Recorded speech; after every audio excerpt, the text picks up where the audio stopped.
വടകര ഒരു ചുവന്ന മണ്ണാണെന്നാണ് അവർ അവകാശപ്പെടുന്നത്. ഇപ്പോൾ കൂത്തുപറമ്പാണെങ്കിലും തലശ്ശേരി ആണെങ്കിലും ഒഞ്ചിയം രക്തസാക്ഷികളുടെ മണ്ണ് നാദാപുരം അവരുടേതാണ്. വടകര ഒഴികെ മറ്റെല്ലാ കോൺസ്റ്റിറ്റ്യുവൻസിയും LDFൻ്റെതാണ്. ഇതൊരു ട്രെൻഡായിട്ട് ലോക്സഭയിൽ വരില്ല എന്ന് തന്നെയാണ് വിശ്വസിക്കുന്നത്. അല്ല, അതിനകത്തൊരു കുഴപ്പം, അതിൻ്റെ ചുവപ്പിൻ്റെയും ഇടതിൻ്റെയും സ്വഭാവം അവർക്ക് നഷ്ടപ്പെടുന്നത് അവർ അറിയുന്നില്ല, അല്ലെങ്കിൽ അറിഞ്ഞിട്ട് അത് അവർ അക്സെപ്റ്റ് ചെയ്യുന്നില്ല. വടകര ചുവന്ന മണ്ണാണെങ്കിൽ, വടകരയ്ക്ക് ഇടത് സ്വഭാവം ഉണ്ടെങ്കിൽ, ഇപ്പോഴുള്ള CPM-ൻ്റെ ഇടത് സ്വഭാവം നഷ്ടപ്പെടുന്നത് അവരുടെ അണികൾ പോലും തിരിച്ചറിയുന്നുണ്ട്. അത് നേതൃത്വം തിരിച്ചറിയുന്നില്ല. കഴിഞ്ഞ ഏതെങ്കിലും ഗവൺമെന്റിന്റെ കാലത്ത് കേൾക്കേണ്ടി വരുന്ന ആരോപണങ്ങളാണോ ഈ ഗവൺമെന്റിനെതിരെ വരുന്നത്? കഴിഞ്ഞ ഏതെങ്കിലും നേതാക്കന്മാർക്കെതിരെ, അവരുടെ മക്കൾക്കെതിരെ കേൾക്കേണ്ടി വരുന്ന ആരോപണമാണോ ഇപ്പോൾ വരുന്നത്? ഇവരുടെ അടുപ്പം ആരോടാണ്? ഇവരുടെ ആരുടെ താല്പര്യങ്ങളാണ് സംരക്ഷിക്കുന്നത്? കഴിഞ്ഞ ഏതെങ്കിലും ഇടത് ഗവൺമെന്റിന്റെ കാലത്ത് കേൾക്കുന്ന പരാജയങ്ങളാണോ ഭരണപരമായ ഗവർണൻസ് ഫെയിലിയറിൽ എടുത്തു കാണിക്കപ്പെടുന്നത്? ഇപ്പോൾ ഒരു ഇടത് ഗവൺമെന്റ് എന്ന് അവകാശപ്പെടുന്നവർ 7 മാസമായിട്ട് സാമൂഹ്യ പെൻഷൻ കൊടുക്കുന്നില്ല. ഒരു ഇടത് ഗവൺമെന്റ് എന്ന് അവകാശപ്പെടുന്നവർ 13 മാസമായിട്ട് മറ്റ് ക്ഷേമ പദ്ധതികൾ മുടങ്ങിക്കിടക്കുന്നു.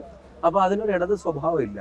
അപ്പൊ ഇവരൊരു ചില സ്ഥലത്ത് റൈറ്റും ചില സ്ഥലത്ത് എക്സ്ട്രീം റൈറ്റും ആകുമ്പോൾ വടകരയുടെ ഇടത് സ്വഭാവം സഹായിക്കാൻ പോകുന്നത് യഥാർത്ഥ കമ്മ്യൂണിസ്റ്റുകാർ ഷാഫിക്ക് വോട്ട് ചെയ്യുന്നു.